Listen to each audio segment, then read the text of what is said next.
നമസ്കാരം. അമ്മയിലെ ചേരിപ്പോര്. ഇത് ചേരിപ്പോരൊന്നുമല്ല, ചേരി തിരിഞ്ഞുള്ള പോരുകളോ അക്രമമോ ഒന്നുമല്ല. അതിനെക്കാട്ടിലൊക്കെ അപ്പുറം രൂക്ഷമായി കഴിഞ്ഞു. കൈവിട്ടു പോയി എന്ന് തന്നെ പറയാം. ഇനി പഴയപടി തിരിച്ചു കൊണ്ടുവരാൻ സാധിക്കുമോ എന്ന് ചോദിച്ചു കഴിഞ്ഞാൽ സംശയമാണ്. കാരണം വല്ലാത്ത അവസ്ഥയിലേക്ക് കുഴഞ്ഞു മറിഞ്ഞു പോയി. നമ്മളൊക്കെ വിചാരിക്കുന്നതിനേക്കാട്ടിലൊക്കെ അപ്പുറമുള്ള കാര്യങ്ങളാണ് അവിടെ നടന്നേക്കുന്നത്. ആകെ പ്രശ്നമായി എന്ന് തന്നെ പറയാം. ആ ഒരു സംഘടന ഇനി എങ്ങനെ പഴയപടിയാകും? ഇത്രയധികം അപമാനങ്ങളൊക്കെ ഉണ്ടായിട്ടുള്ളൊരു സംഘടന വേറെ ഇല്ല എന്ന് തന്നെ പറയാം. എനിക്കൊന്ന് രാഷ്ട്രീയ സംഘടനകൾക്ക് പോലും കിട്ടാത്തത്ര അപമാനമാണ് ഒരു സിനിമാ സംഘടനയ്ക്ക് കിട്ടിക്കൊണ്ടിരിക്കുന്നത്. ഈ സിനിമ എന്ന് പറയുന്ന സംഭവം അതൊരു കലയായിട്ട് നമ്മൾ അക്സെപ്റ്റ് ചെയ്തതാണ്. നമ്മൾ എപ്പോഴും പറയാറുണ്ട്, കലയിൽ മതമോ രാഷ്ട്രീയമോ ഒന്നുമില്ല. അത് ഏതെങ്കിലും ഒരു കലാരൂപം ആയിക്കോട്ടെ. ഇപ്പൊ സിനിമ തന്നെ, സിനിമയ്ക്ക് ഒരു പർട്ടിക്കുലർ മതമുണ്ടോ? ഇല്ല.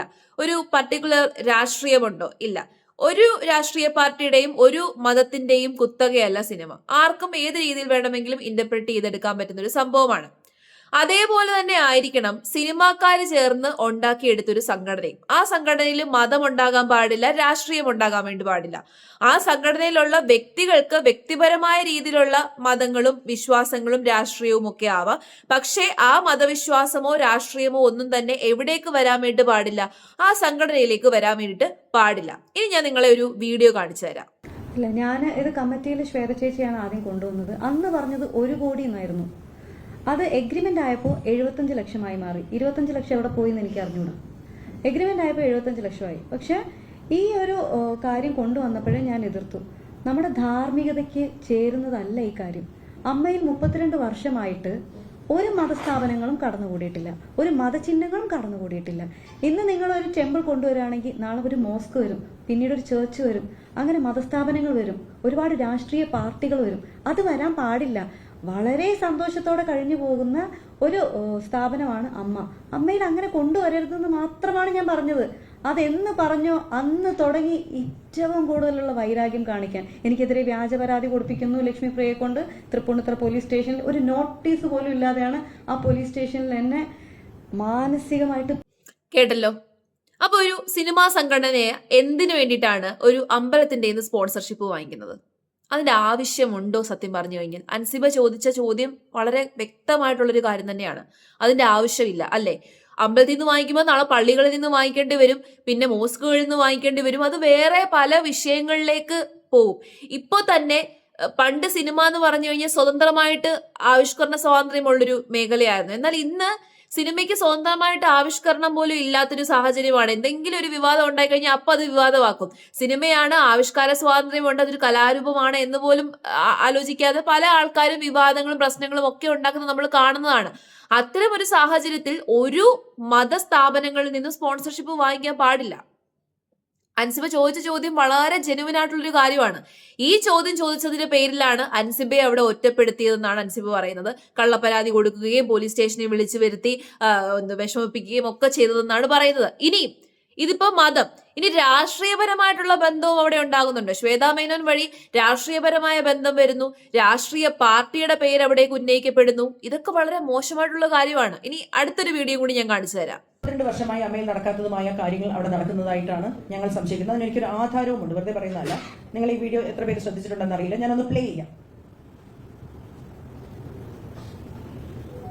പിന്നെ ഇതിലൊരു വലിയൊരു കാര്യം പറയുന്നത് എന്താണെന്നറിയാമോ? 15 കോടി രൂപ ശ്വേതയുടെ വിശ്വാസ്യതയില് അദാനി ഗ്രൂപ്പ് ഇവരുടെ കുറെ പരിപാടികളുണ്ട്, ദക്ഷിണ അങ്ങനത്തുള്ള ബുദ്ധിമുട്ട് അനുഭവിക്കുന്ന സിനിമാ രംഗത്തുണ്ടായിരുന്ന ആൾക്കാർക്ക് കരുതലായിട്ട് കൊടുക്കുന്ന കാര്യങ്ങളൊക്കെ ഉണ്ട്. അത് കുറച്ച് കൂടുതൽ കൊടുക്കാൻ, പേര് വെച്ച് കൊടുക്കാൻ, പല കാര്യങ്ങളും. 15 കോടി രൂപ എന്ന് പറഞ്ഞാൽ എന്തൊക്കെ ചെയ്യാൻ പറ്റും? അപ്പൊ ഇവർക്ക് ആക്സെപ്റ്റ് ചെയ്യാൻ പറ്റുന്നില്ല. ഒരു സ്ത്രീ വന്നിട്ട് ഇത്രയും പാപവും കാണിക്കുന്നു, ഞങ്ങൾക്ക് ചെയ്യാൻ പറ്റാത്ത എന്ത് കാര്യമാണ് ഇവരുടെ കയ്യിലുള്ളത്? അല്ലെങ്കിൽ സാധാരണ അമ്മ ഒരു ഷോ നടത്തും, അതിൽ നിന്നുള്ള പൈസ വെച്ചാണ് ചെയ്യുന്നത്. പിന്നെ ഇതിലൊരു വലിയൊരു കാര്യം പറയുന്നത് എന്താണെന്നറിയാമോ? 15 കോടി രൂപ ശ്വേതയുടെ വിശ്വാസ്യതയില് അദാനി ഗ്രൂപ്പ് ഇവരുടെ കുറെ പരിപാടികളുണ്ട്, ദക്ഷിണ. കേട്ടല്ലോ. ഇത് ഒന്നാമത്തെ കാര്യം, ഒരു മൾട്ടിനാഷണൽ കമ്പനിയിൽ നിന്നും ശ്വേതയുടെ വിശ്വാസ്യതയിൽ കൊണ്ടുവരുമെന്ന് പറയുന്നത് മറ്റൊരു പ്രധാനപ്പെട്ട രാഷ്ട്രീയ പാർട്ടിയുടെ സംസ്ഥാന നേതാവാണ്. ഞങ്ങളുടെ അറിവിൽ അവർ അമ്മയുടെ മെമ്പറല്ല. അവർക്ക് അമ്മയുമായിട്ട് എന്താണ് ബന്ധം എന്നും ഞങ്ങൾക്കറിയില്ല. ഞങ്ങൾക്ക് മൾട്ടിനാഷണൽ കമ്പനിയുടെ 15 കോടി രൂപ ആവശ്യമില്ല എന്നതാണ് ഞങ്ങളുടെ പ്രധാനപ്പെട്ട ഒരു കാര്യം. ഇത് സംസ്ഥാന നേതാവാണ്, മുൻ കൗൺസിലറാണ്, ശ്രീമതി പത്മജ എന്നാണ് ഞാൻ മനസ്സിലാക്കുന്നത്. വീഡിയോ ഞാൻ അയച്ചു തരാം, ആർക്കെങ്കിലും താല്പര്യമുണ്ടെങ്കിൽ. അപ്പൊ ഇവര് എങ്ങനെയാണ് ഈ വിഷയം സംസാരിക്കുന്നത്? ഇവര് അമ്മയുടെ നേതാവാണോ? ശ്വേത പലവട്ടം പറഞ്ഞു അവർ കോൺഗ്രസ് ആണ്, അവർക്ക് കോൺഗ്രസ് ആകാം, BJP ആകാം, CPM ആവാം, അല്ലെങ്കിൽ CPI ആകാം, ഞങ്ങൾക്ക് ആർക്കും അതിൽ ഒരു വിരോധവും ഇല്ല, ഒരു ഐത്തവുമില്ല. ഇതെല്ലാം തന്നെ ജനാധിപത്യ രീതിയിൽ ഇന്ത്യയിൽ ഉള്ള പാർട്ടികളാണ്. പക്ഷേ ഇവിടെ ഇതിന്റെ അജണ്ടകൾ നടപ്പിലാക്കാൻ ശ്രമിക്കുമ്പോൾ അത് ഞങ്ങൾ എതിർക്കും. അത് ചോദ്യം ചെയ്യുന്ന ഒരാളായിരുന്നു അൻസിബ. കണ്ടല്ലോ, ഇവിടെയാണ് ഏറ്റവും വലിയ പ്രശ്നം ഉണ്ടാകുന്നത്. അതായത് ഒരു രാഷ്ട്രീയ പാർട്ടിയുടെ ഇന്റർഫിയറൻസ്. ഒറ്റ ഒരു കാര്യം പറയാം, ഒരു സിനിമാ സംഘടന രാഷ്ട്രീയ പാർട്ടിയുടെ കയ്യിലേക്ക് ആയി കഴിഞ്ഞാൽ, അല്ലെങ്കിൽ ആ ഒരു ഏതെങ്കിലും ഒരു പർട്ടിക്കുലർ, ഇതിപ്പോ BJP ആണ് പറയുന്നത്, ഒരു പർട്ടിക്കുലർ രാഷ്ട്രീയ പാർട്ടിയുടെ കയ്യിലേക്ക് ഒരു സിനിമാ സംഘടന ആയി കഴിഞ്ഞാൽ അവിടെ വലിയ പ്രശ്നങ്ങളൊക്കെ ഉണ്ടാകും. ഞാൻ ആദ്യം പറഞ്ഞതുപോലെ സിനിമ എന്ന് പറയുന്നത് സ്വതന്ത്രമായിട്ടുള്ളൊരു മേഖലയാണ്. ആർക്കും അവരവരുടെ അഭിപ്രായങ്ങൾക്കനുസരിച്ച് സ്വാതന്ത്ര്യത്തിനനുസരിച്ച് സിനിമകൾ നിർമ്മിക്കാം. ഇപ്പം സിനിമകൾ രാഷ്ട്രീയ ബന്ധം അല്ലെങ്കിൽ രാഷ്ട്രീയപരമായ കാര്യങ്ങൾ, മൂല്യങ്ങളൊക്കെ പറയുന്ന പല സിനിമകളുണ്ട്. ഇപ്പം കമ്മ്യൂണിസത്തെ പറ്റിയിട്ട് സംസാരിക്കുന്ന സിനിമകളുണ്ട്, പിന്നെ ഇപ്പൊ BJP പറ്റിയിട്ട് സംസാരിക്കുന്ന സിനിമകളുണ്ട്, കോൺഗ്രസിന്റെ ഇതിനെ പറ്റിയിട്ടും സംസാരിക്കുന്ന സിനിമകളുണ്ട്, പിന്നെ രാഷ്ട്രീയമല്ലാതെ മതങ്ങളെ പറ്റിയിട്ട് പറയുന്ന സിനിമകളുണ്ട്. അതെല്ലാം ഇൻഡിപെൻഡന്റ് ആണ്. അതായത് സിനിമയ്ക്ക് ഒരു പർട്ടിക്കുലർ ഒരു കുത്തകയുടെയും കയ്യിലല്ല സിനിമ. ആർക്കും ഏത് രീതിയിൽ വേണമെങ്കിലും ഇന്റർപ്രറ്റ് ചെയ്യാൻ വേണ്ടിയിട്ട് സാധിക്കുന്ന ഒരു കലാരൂപമാണ്. അവരവരുടെ മനസ്സിലുള്ള ഒരു ആശയം ഉന്നയിക്കാൻ വേണ്ടിയിട്ട് സാധിക്കും സിനിമയിലൂടെ. ഓക്കെ, ഒരു മെസ്സേജ് കൺവേ ചെയ്യാൻ വേണ്ടിയിട്ട് സാധിക്കും സിനിമയിലൂടെ. സിനിമയിൽ ഓരോരോ പർട്ടിക്കുലർ സിനിമയിലേക്ക് രാഷ്ട്രീയം കടന്നു വരാറുണ്ട്. എന്നാൽ ഈ സിനിമാ മേഖലയെ മുഴുവനായിട്ട് ഏതെങ്കിലും ഒരു രാഷ്ട്രീയ പാർട്ടി കൈയടക്കി വെച്ച് കഴിഞ്ഞാൽ അത് വലിയ പ്രശ്നത്തിലേക്ക് മാറും. അപ്പൊ ആരുടെയും കുത്തകയായിട്ട് മാറാൻ വേണ്ടി പാടില്ല. അപ്പൊ അമ്മ സ്ലോലി അങ്ങനെ ഒരു അജണ്ടയിലേക്ക് പോകുന്നു എന്ന് തോന്നിയത് കൊണ്ടാണ് ഇവരൊക്കെ ഇപ്പൊ വിമർശിച്ചുകൊണ്ടിരിക്കുന്നത്. അത് ശരിയല്ല. അതിപ്പം ആര് ചെയ്താണെങ്കിലും, ശ്വേതാ മേനോൻ BJPയുടെ കയ്യിൽ നിന്ന് 2 കോടി രൂപ വാങ്ങിച്ചു എന്ന് പറയുന്നു. ശ്വേത പറയുന്നു ആരോപണം ഉന്നയിച്ച ആൾക്കാർ അത് തെളിയിക്കണമെന്ന് പറയുന്നു.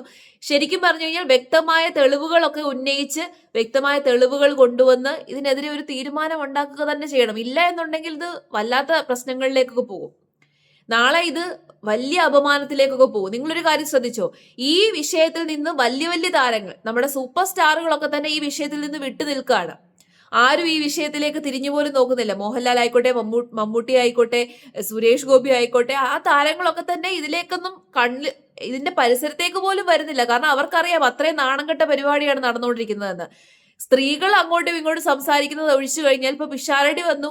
പക്ഷെ പിഷാരടി ഇപ്പൊ വല്ലാത്തൊരു അവസ്ഥയിലേക്കാണ്, ഇതിനകത്ത് പെട്ടുപോയല്ലോ എന്നുള്ള രീതിയിലേക്കാണ്. അപ്പൊ ശരിക്കും പറഞ്ഞു കഴിഞ്ഞാൽ വല്ലാത്ത പ്രശ്നങ്ങളൊക്കെയാണ് നടന്നുകൊണ്ടിരിക്കുന്നത്. സിനിമ ഒരിക്കലും ഒരു രാഷ്ട്രീയക്കാരുടെയും കയ്യിലേക്ക് പോകാൻ വേണ്ടി പാടില്ല. ഒരു മതത്തിന്റെയും കുത്തകയല്ല, ഒരു രാഷ്ട്രീയത്തിന്റെയും കുത്തകയല്ല. ഈ സംഘടന ഒന്നെങ്കിൽ പിരിച്ചുവിടുക, അല്ലാതെ ഇങ്ങനെ നാണക്കേട് ഉണ്ടാക്കിക്കൊണ്ട് എന്തിനാണ് ഇത് നിലനിർത്തിക്കൊണ്ട് പോകുന്നത്?